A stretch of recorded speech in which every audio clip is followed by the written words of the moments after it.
So here we are back, and I've got a new place to shoot videos from. My little home office here behind me. I'm very excited about that, being able to do that, because the church in which I work just doesn't have room for anything like that. We don't have a place for me to have an office, so to be able to have one here in my home is really cool, and I'm really enjoying that. Being able to write from this desk and just prepare things like this today. So let's get started. So today, what I'd like to talk about, I'm going to have a slight diversion from Sinless, the book, and I would like to talk about, boy, my cat is being very loud. Could you keep it down with the, the scratching and the watching? Could you? Anyway, she's going to town over there, rattling her chain or whatever. I don't know exactly what was causing such a disturbance. But anyway, I'm going to take, like I said, just a little bit of a sidetrack from the sinless teaching that I've been doing on my book. I'm concerned about some of the things that are going on in our world right now. And one thing that hits really home to me is the trans issues that are coming up. People being concerned about, who am I, what identity do I have sexually, my gender, all this kind of thing. Because when I was in elementary school, I began to be aware that I was not really comfortable as a girl. And that feeling just grew. I had playmates. Most of my playmates were boys. I would have a girl occasionally, but usually they were girls that wanted to play, more rough things. They wanted to play cops and robbers and things like that, rather than so much house or dolls or whatever. I had some dolls, but I wasn't really into that. I wasn't one of those kids that carried around, a little girl that carries around, a little baby doll getting ready to be a mom. That was like the furthest thing from my mind. I had no interest at that time in ever being a mom, and I wasn't even thinking maybe someday. I was thinking like never. No, don't want to do that. I didn't like wearing dresses. Like I said, I like to play boy games. When I saw Star Wars as a little kid, I wanted to be Luke or Han Solo. I didn't want to be Princess Leia. I wanted to, shoot guns. I wanted to play with swords. And I remember actually praying that God would make me into a boy. I really did. I would pray more than once, probably. God, please, I know that you're God. I think you made me the wrong sex, and I need to be a boy. Now I can look back and look on reasons that that I could say now probably were confusing me about my gender, but at the time I thought, that men or boys are generally going to have an easier life. When I learned about sex, I at a fairly early age, I don't know, I was probably 10 or something. I thought that I don't ever want to be raped for sure, and I thought at the time, not understanding how guys can also be raped, I thought that they didn't have to deal with that. That would never happen to them, right? That's not the case, actually. They can also be molested and raped, so being a boy doesn't get you out of that necessarily. Also, I thought that boys just had more freedom in general. I would go to the lake or whatever with my friends, and the boys, they get to take off their shirts and when they're hot and things like that. And so I thought, they have more freedom. Because of a little bit of that feminist background that I have, I did think that in general, men would get paid more. So if I ever got a job later on in life, when I was an adult, that I wouldn't get paid as well, and I wouldn't have as good of a job.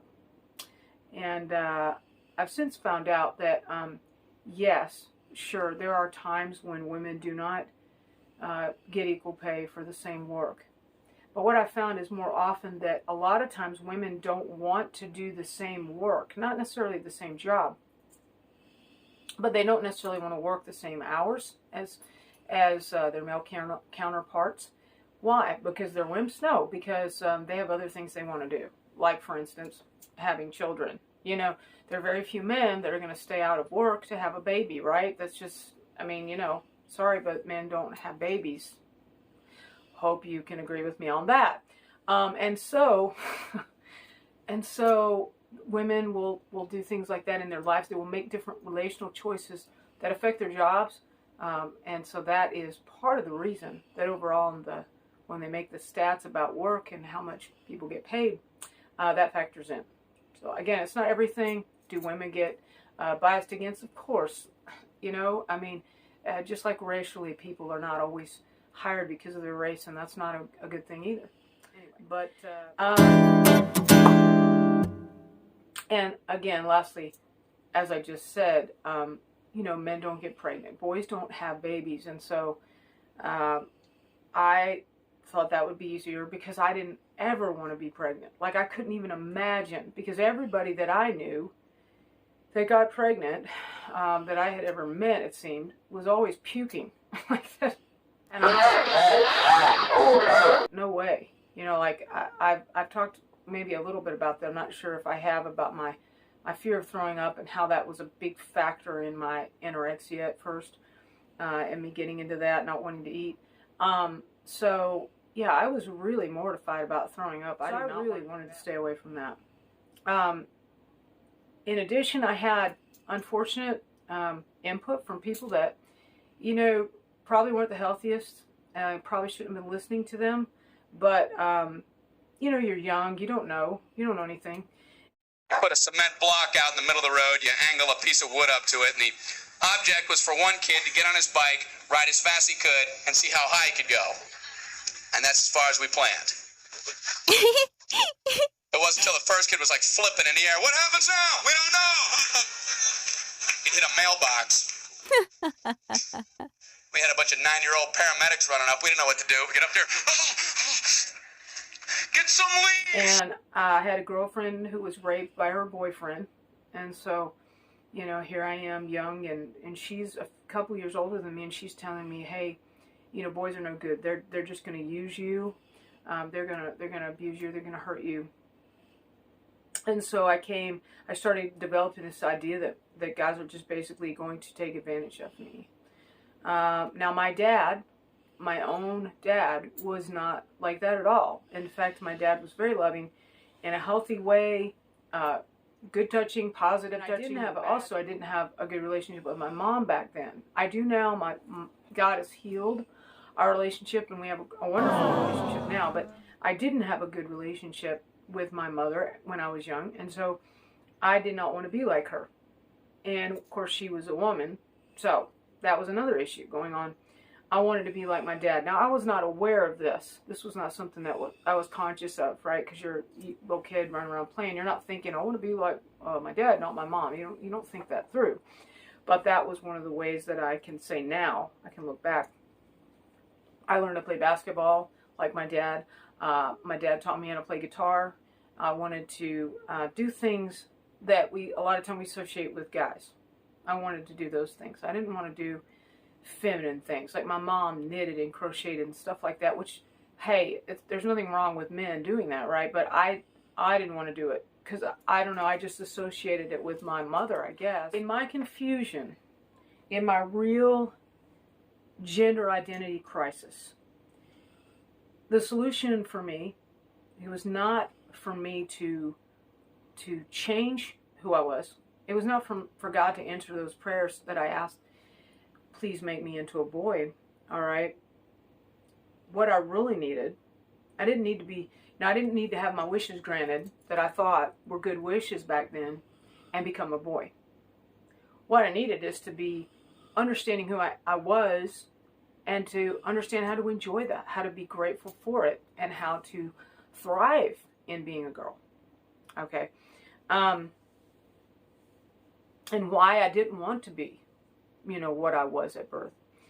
And a lot later, after I began a serious, you know, walk with God, about 1990, I did begin healing from that gender confusion. But here's my thing that I want to talk about today, specifically. What if I had been born in 2004, like my youngest daughter? Okay, and then when I got to be 10, 11 years old, well, okay, let's say 2014, all right? Because when my daughter was 8, 10 years old, nobody was surgically changing their children that I know of. At least it certainly wasn't in the news. All right, but let's say 2014. All right, so that would make me, much younger in the time that we're talking about now. That would make me, not even 10 yet. I might have gone to my parents and said, I want to be surgically altered to be a boy. I want to become a boy. And that's really what I want. And I mean, I want that. Like, I can't even think of any good reason that I would ever want to be a girl. There's nothing good about it at all. I don't want to be a girl. God made a mistake, and I want you to fix it with the doctor. Now, some of you might be saying, yep, exactly, that's how I feel, and that's what my child feels, and that's what I'm going to do, because obviously something went wrong here, and we need to remedy it. Well, I agree that something went wrong, okay? Like I said, there were things going on in my home life. There were things going on in my mind and my heart. There was an enemy attacking me, telling me that, I wasn't really attractive as a girl, I who wants you, kind of thing. I mean, there was all kinds of things coming into play here. So there were things that were wrong, but they weren't things that God messed up.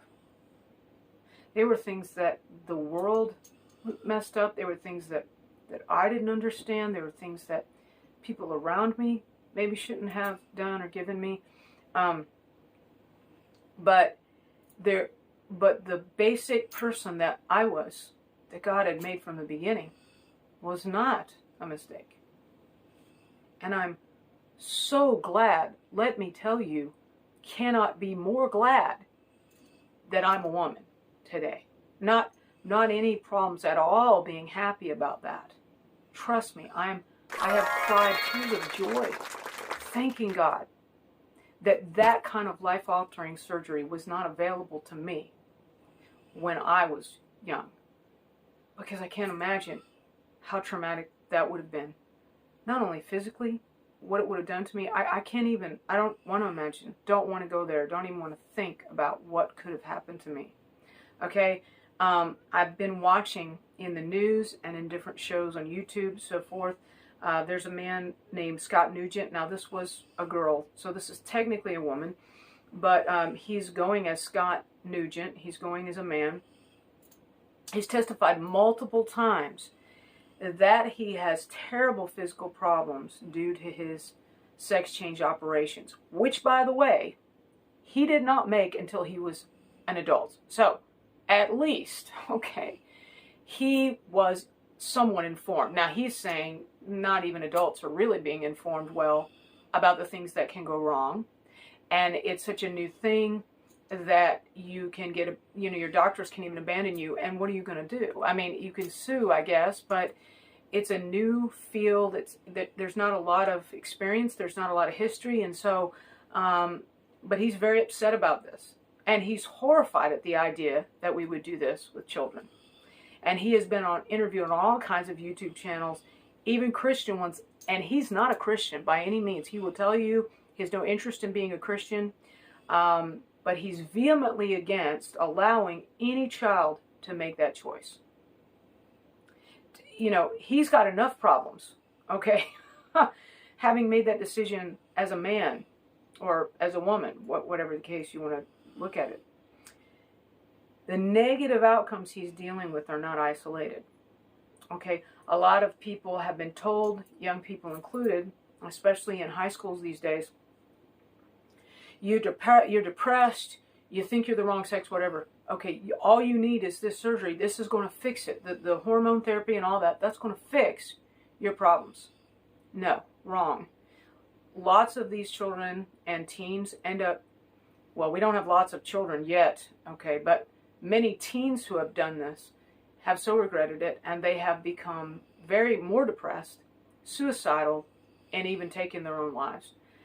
People will say, oh, well, it's just because they're not accepted. No, they're not. If you read the studies, if you look at the real actual material out there, and you study this, as the Scott Nugent guy will tell you, it's not going well for these people. He's not an isolated case. It's not going well. And so, you know, put aside my Christian beliefs. If you don't agree with me on that, that's fine. But hear me. Let's just think about the practicality of this kind of thing. You think and you play and you want to be lots of things when you're a kid. All right? It's part of how you eventually decide who you are. All right? I know my own children, all right, my own girls, I have two, wanted to be mermaids. Like literally, they really wanted to be mermaids because that seems so cool, right? When you watch a movie about a mermaid and they're swimming around and doing cool things, and you want to do that, right? And but you know, we don't take our kids to a surgeon and have their legs amputated, and then have surgically attached, you know, a big fin on the bottom of them. We don't do that. And you may say, well, that's just ridiculous.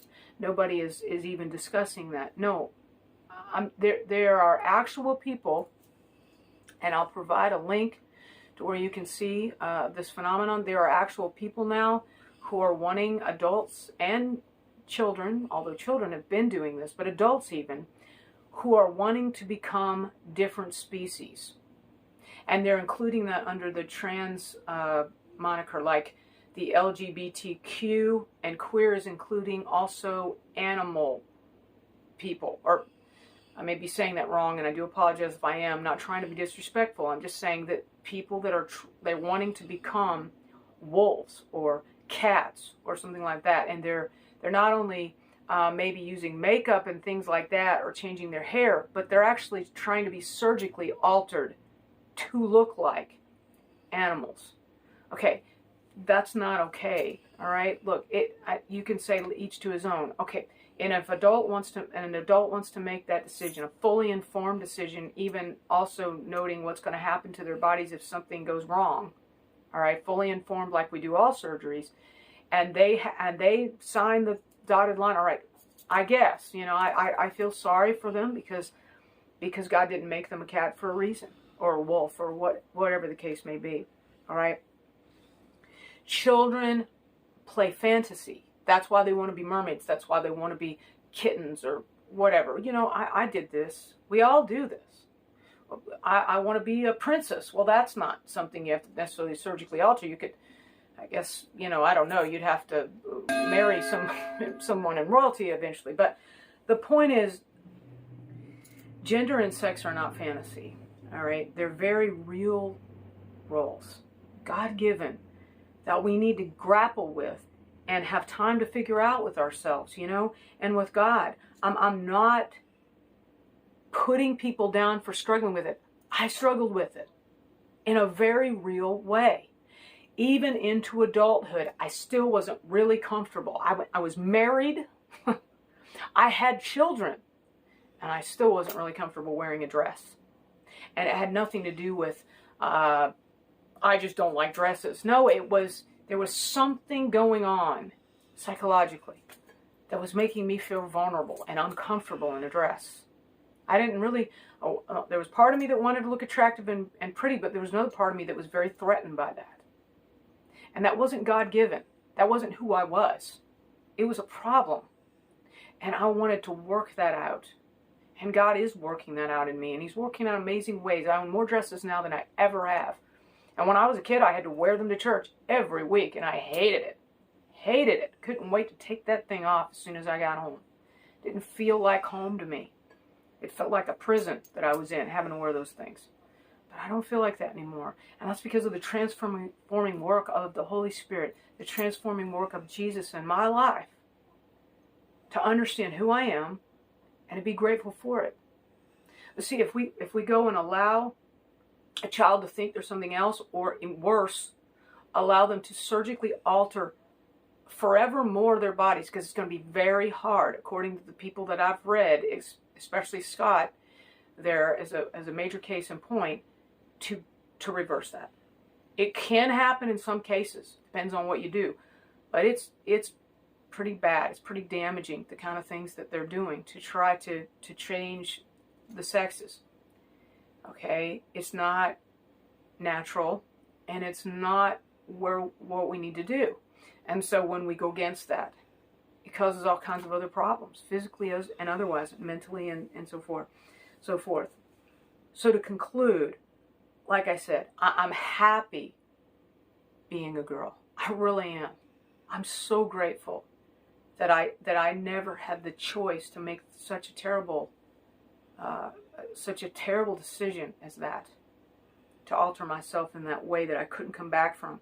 But I'll never be as frilly as my daughters, which is kind of funny. I had 2 daughters. They were totally fine being a girl. Just totally fine. I'm so happy about that.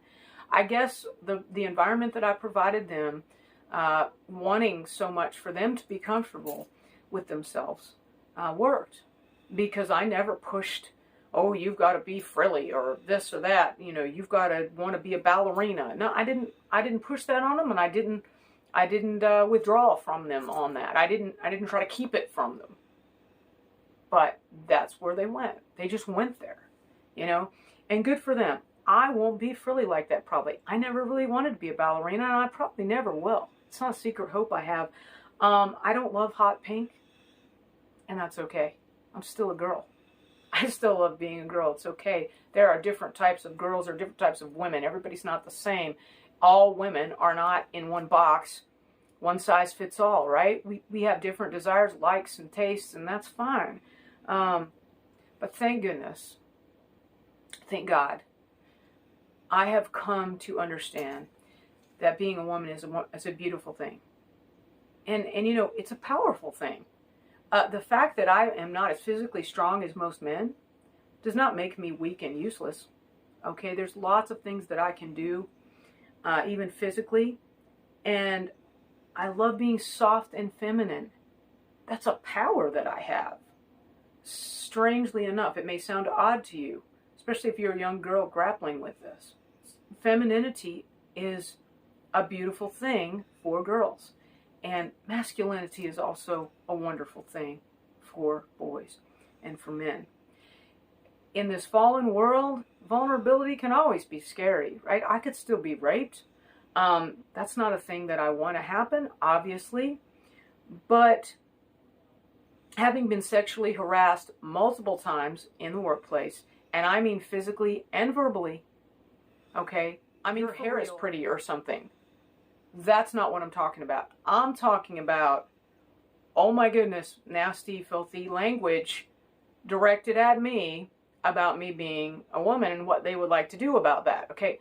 That's what I'm talking about. Or being assaulted, okay? So I have had that happen, all right? And I still like being a woman. Do I like the fact that that could happen to me? No, I do not. But we're living in a fallen world. We're living in a messed up world. There's lots of bad things that can happen to anybody, no matter what gender you are. You can't protect yourself from bad things by being a different gender, right?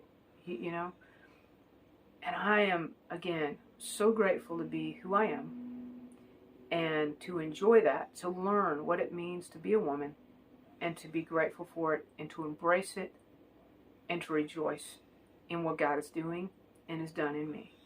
And I pray the same for you. And if you're out there and you're struggling with this, let me pray for you right now. I'm just going to pray for you right now. Father, I thank you that you don't make mistakes. Yes, in this world, bad things happen. People are born without arms. People are born with all kinds of problems birth-wise. They have gender dysphoria. They have problems appreciating themselves in other ways. They have problems thinking. They have emotional problems, mental problems, all sorts of issues because we're born into a fallen world. And so I just pray for the people out there that are listening to this video. I thank you that you would reveal yourself to them as a loving God that you are, who wants a relationship with them if they don't already have one, and if they have one, that they would realize that you do not want them to change who they fundamentally are. Because who they fundamentally are, you so much love. And you want them to understand that and be able to enjoy it as much as you do with them. And I just pray for your love to overcome any fears, any trauma, any issues that may have or could happen that would alter their thinking and make them think that they would want to make this choice. I pray these things in Jesus' name. Amen. Thank you for listening to this, and please like this and share with anyone that you think this might help, because that is why I did this video. It's kind of not the most comfortable thing I've ever done to admit these things that I struggled with. But if it helps anyone, man, God bless it. All right. See you next time.